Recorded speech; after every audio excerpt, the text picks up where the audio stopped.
Welcome to Show Up Arizona, which airs on iHeartRadio across the state of Arizona. My name is Billy Harfosh, and today I'm here to have a very important conversation with two gentlemen that are leaders in the African American community. Alan A.P. Powell is the founder of the HeroZona Foundation, and Charles Fanniel is the president of the NAACP in the state of Arizona.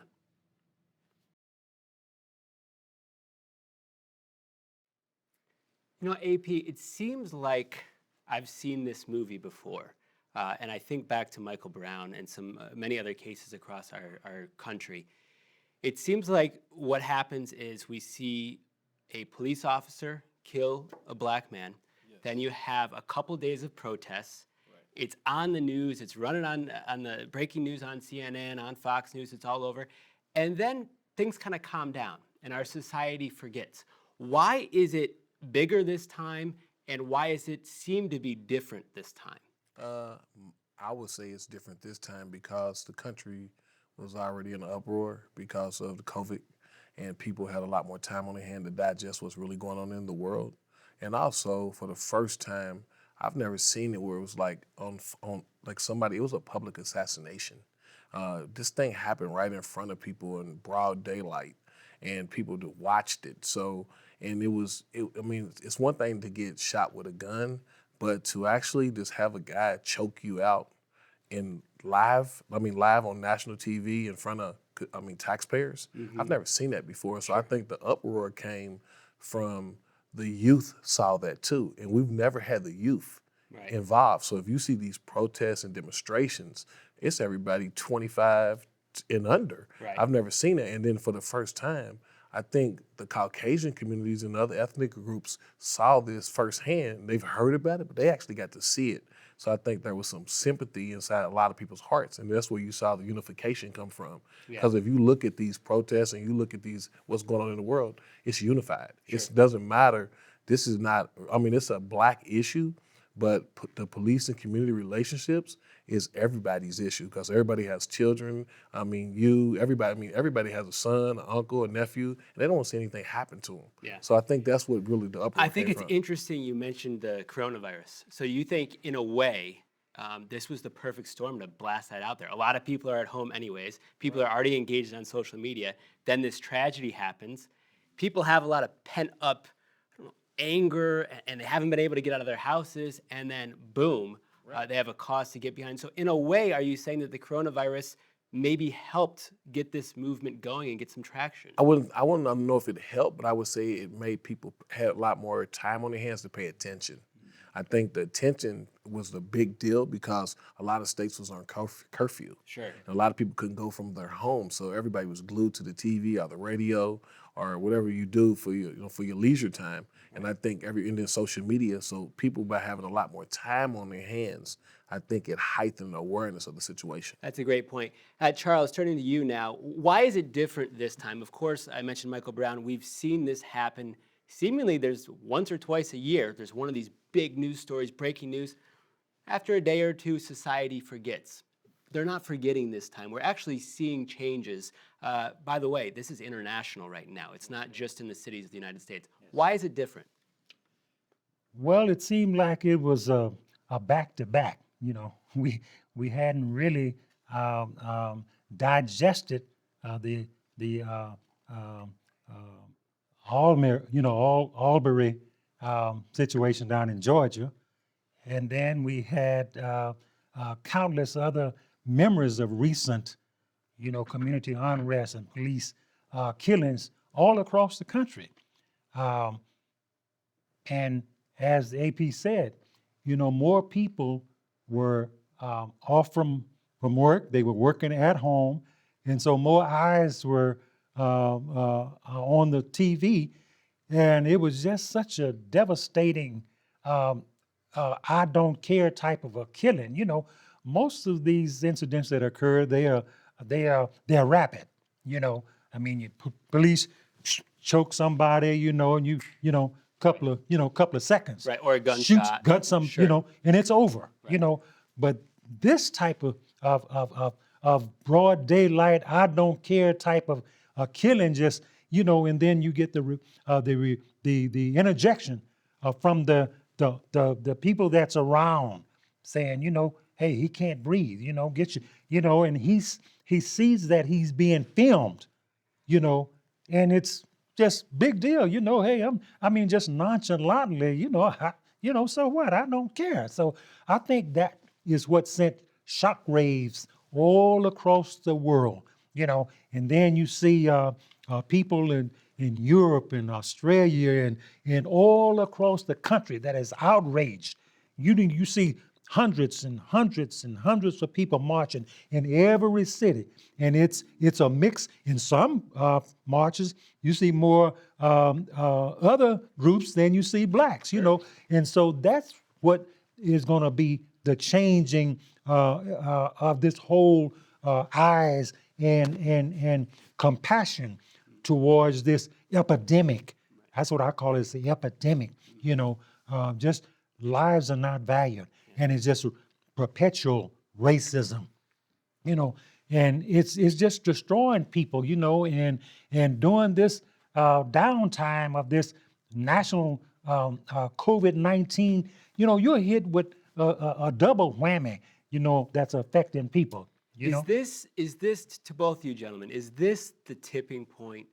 Is this the straw that broke the camel's back? Is this the moment right now in the United States of America when the history books will show there was actually a real change, there was actually police reform, there was actually a level of respect for the black community? Is this the moment we're living in? I believe it is, because you're seeing more and more police chiefs coming out, making statements about, let's have conversation.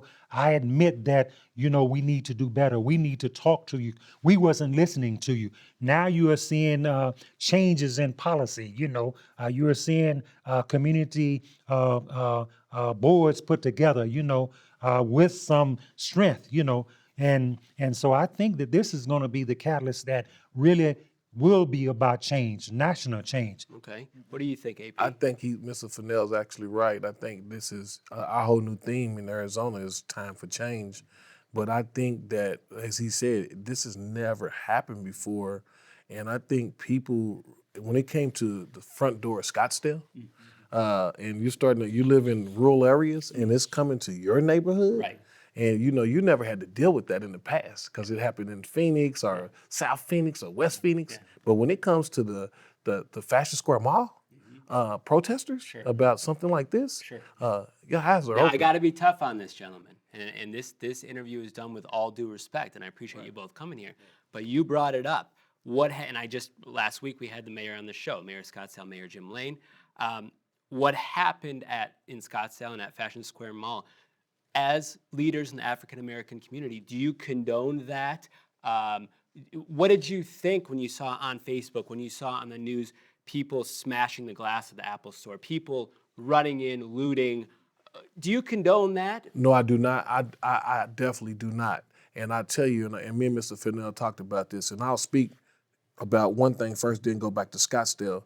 We in the inner city have always wanted the Walmarts, the Targets, and we've always went to our city councils and said we don't have these things in our community. So I think we appreciate those things in our community. But I think what happened is there are a lot of people who rode the bandwagon on this issue that took the opportunity to manipulate the cause for their own better good. These were people that were just trying to steal and weren't really involved in the Floyd protests? Yeah, well, if you didn't hear, 12 people who got arrested in Scottsdale, 11 of them were from out of town. Only one was Arizona. Is that Antifa? Are there groups that are hijacking this movement for their own political gain? Are there groups that are not really concerned with Floyd or Black Lives Matter, but they're trying to use this as a way to influence some extremism or some change in our country? I don't know who it is, but I think anybody who sees a weakness or sees an opportunity tries to capitalize on it. So there's someone sitting back saying, hey, if this is going on, why this is going on, this is an opportunity to go into the Fashion Square Mall. I almost said the Beverly Hills. Like Beverly Hills. It happened Hills. there too, though. It happened in Beverly Hills. So I almost said the Beverly Center because I used to live in LA. Okay. But it really bothers me that you really can't dictate who those people are, and you don't know who they are. And you can't really, these organizations come from everywhere. So when you do these protests, you have people who are there to protest and actually their constitutional rights and talk, and they should. That's their privilege as a taxpayer, as an American. But I think there's also other people who try to use it to change the narrative for their own self-good. Sure. Yeah, they're using the situation to capitalize in a way. And we're in a political year also. We're We're in in a political year also, so it is the perfect opportunity That's right. to change the narrative. We are in an election year, which puts a different lens on everything. So right now, as leaders in our community, what do the protesters, the people on the streets at this point want? What are you looking for? Because we have seen the officers in Minnesota get charged.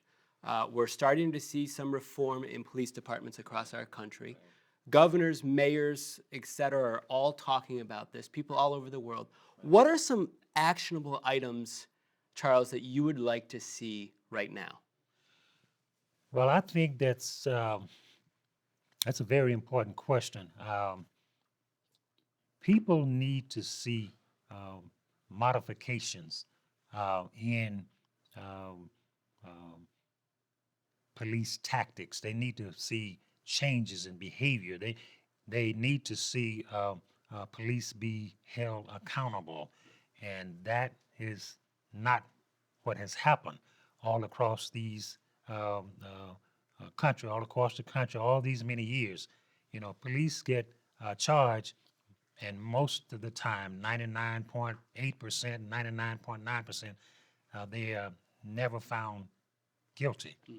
Are you worried about that in this case? Very. I cannot, you both are saying Well, yes. I cannot imagine. that Well, I they're not wouldn't want to gonna- live in America if this case wasn't, if there wasn't a conviction on this case. Yes. I'm just telling you, if you think this was something, Yes. this would be 10 times. That would be historic. Yeah, and then and something you said earlier, I mean, I'm listening to like what Mr. Fanniel said, like the outcome of this situation would dictate how history plays out.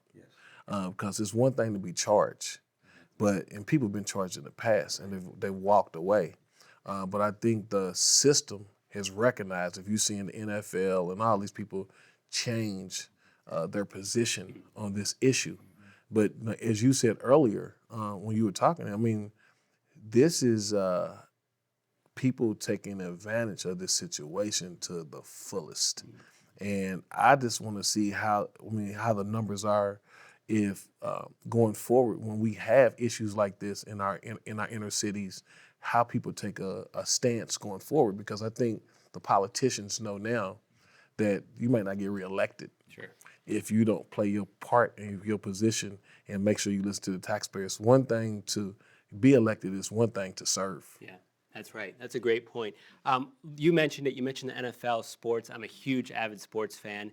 It's important in our culture. Okay, there's been a lot of change through sports. I think back to Muhammad Ali. Home of Louisville. Right? Louisville, Kentucky, the Louisville Lip. I think back to a lot of people that have made change through arts and through athletics. I'm going to read you a statement that Roger Goodell made, okay? We, the NFL, condemn racism and the systematic oppression of black people. We, the NFL, admit we were wrong for not listening to NFL players earlier and encourage all to speak out and peacefully protest. We, the NFL, believe Black Lives Matter, #inspired change. As black leaders, what do you say to a statement like that? Too little, too late? Or do you see changes in the sports world? And are we taking a knee this year? I say both. I say that I think that I'm a veteran, and I understand some people's position on the flag. But I also understand the position as a black man growing up in inner city. So I think people have different ways of protesting or getting their point across. And I think people who may not have served in the military may not see it the same way who has somebody who served in the military. I mean, I don't think two wrongs. It's public opinion, but it's up to you how you want to get your point across. And I think the gentleman who was with Kaepernick at the time when he when he sat down, he said, "Hey, take a knee." Then I heard another gentleman say, sometimes taking a knee is a sign of respect. When you marry a woman, you get down on one knee. When you pray, you get down on your knees. So, it's just depending on who's trying to facilitate the conversation. I get it, but in a sense, doesn't the commissioner, Roger Goodell, need to get ahead of this? Because in a couple weeks, a couple months here, we're hopefully going to have football. They're going to take a knee, probably the whole team, maybe the whole coaching staff. They got to get ahead of this, right? Your response? Well, I think that the light was shined directly on him. The spotlight was on him after numerous players came out. Drew Brees, made statements. Then you had some, back and forth with his players, back and then Drew Brees coming back and clarifying. And so, the commissioner had no choice. He had no choice. He was backed into a corner. We should have listened. We didn't listen. And so I think with the combination of the universal outbursts and the universal chaos all around NASCAR, so everybody was injecting, their true feelings about this, in the NFL and professional, all the professional sports, 90, I would say probably 80% of the players are black. So when you look at the coaching staff, how many coaches do we have right now? Probably 3, if it's, black coaches. Most of the black coaches, if they're given an opportunity, the Rooney Rule, it went out the window, but most of the coaches, if they're given an opportunity, if they're even interviewed, 1 year, and some of the coaches have a winning record, and you get fired, so that They don't have the diversity, same leeway. yeah, absolutely. So that diversity it doesn't mean a thing. So universal diversity needs to really be investigated and looked at, because there is not complete overall diversity, not in government, not in corporate America, And not in sports. not in Well, sports. people got to remember, NFL is a business, not just a sport too. So that's what really put a lot of pressure on Roger Goodell, because he's caught in the middle between the players. If you looked in the real world, it would be like a union, Right. and then to the owners and the sponsors. So he's caught in between 3 different verticals, trying to make a decision, And a lot of but cash. in a lot of A lot of cash. cash. AP, in these times, it seems like everything gets political. Right. The coronavirus is political. Right. Wearing a mask is all of a sudden political. Right. Obviously, the protests, what happened with George Floyd, is now also left versus right in a sense. Is that frustrating to you? Yeah, it's frustrating. For the fact is, I think once again, people are taking advantage of the opportunity. I think there is a lot of people who are sincere to see what happened to that young man, but he actually was part of history now, and for some reason, God made him the face of something that's need to be changed for years. And but I think there are a lot of people that are capitalizing off of this to try to get political equity. Sure. And Charles, how about you? The whole thing seems to be political. Why does it have to be Republican versus Democrat when we're talking about a man's life? Well, people put politics before important personal issues. They inject politics and want to play the blame game. It's the Democrats versus the Republican. They just don't get it. Lives are important. Public policy is important. We are in some very strange, unique, difficult times right now. And what is happening now and what has happened is going to change the way that we live for centuries to come. Life will never be the same in America. Corporations and businesses that have been in business for hundreds of years are closing up, going bankrupt. And so with the financial impact of this COVID-19 epidemic, and people, I don't know how many people, the exact numbers, but it is thousands and thousands of lives, and the numbers are going up. Families are being affected. This country is in a turmoil right now, and so people are not sure of what to expect. And you got one politician saying, "I'm going to do this, I'm going to do that." People they just don't know who to believe and who to trust. So these are some very unusual times, and I said this country will never be the same again. We're going to have to adjust how we live, how we interact.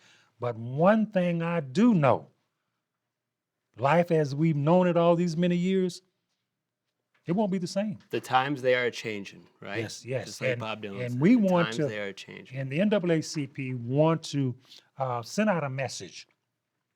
You know, we're the oldest civil rights organization in the world, 111 years.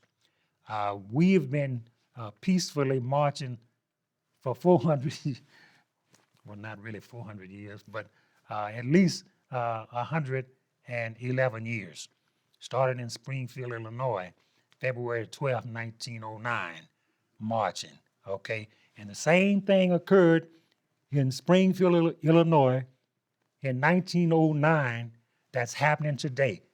There was community rioting. There were black folk being hung then. Black folks were killed by the hundreds then.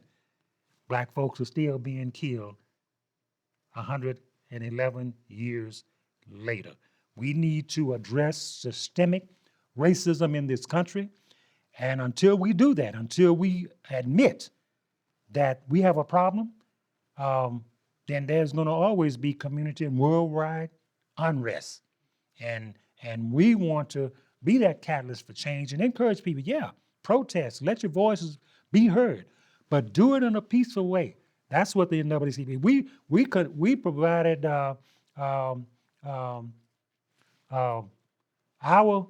activists and prepared them for an 860-mile march, okay, through the South. There was no property damaged, but we were trying to get our message across. There needs to be a change. There needs to be a change in housing. There need to be changing in economic opportunities. There needs to be change in equal opportunity. And we are still singing that song today. We need change. Great. Charles, I appreciate you joining us today. AP, I'm going to give you a chance to address the people of Arizona. But before we do that, one final question for you. You know, you visited the White House in the past. Yes. And at the end of the day, public figures matter and leaders matter. Now, the leader of our country right now, as of this taping, is President Donald Trump.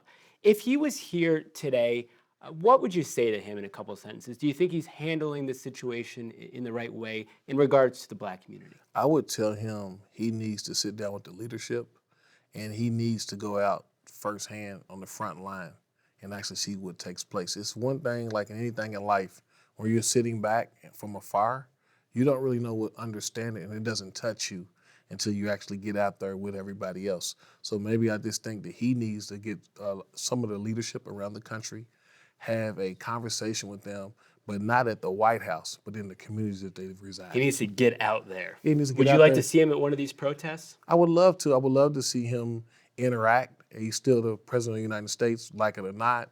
Some people like, some people don't. But at the end of the day, I would still like for him so he could balance what's going on in the world.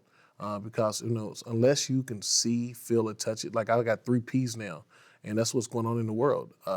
Prayer, peace, protest. So unless you can get out and see 3 of those things that are taking place, it's going to be hard to have a full evaluation of what's going on in the world. So I would just ask him when he, you know, as we have any other major crisis in the world, a hurricane or anything else, treat this the same way. And he goes and visits those, Yes, sir. those things. So I would just tell him All to right, treat this so the the same president way. needs to get out there on the streets.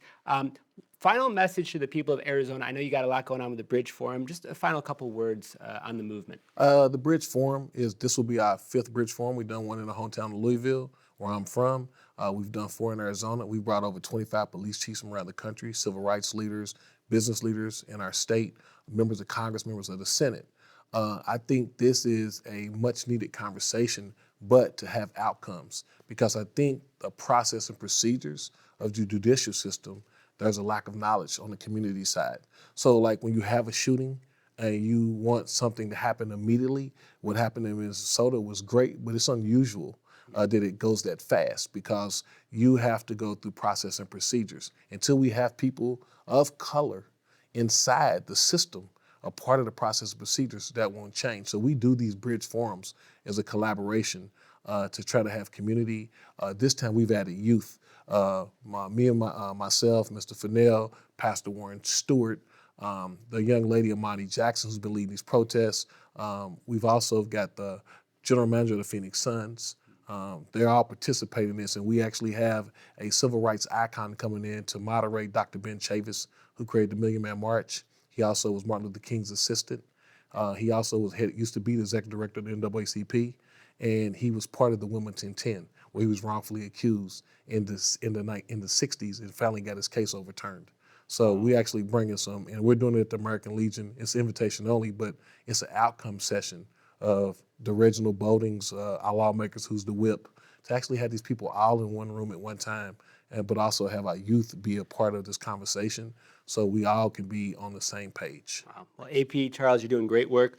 Important conversation today. Thank you for your honesty, your openness, and I hope we did something to raise awareness and continue this conversation. Thank you both. Thank you. Thank you.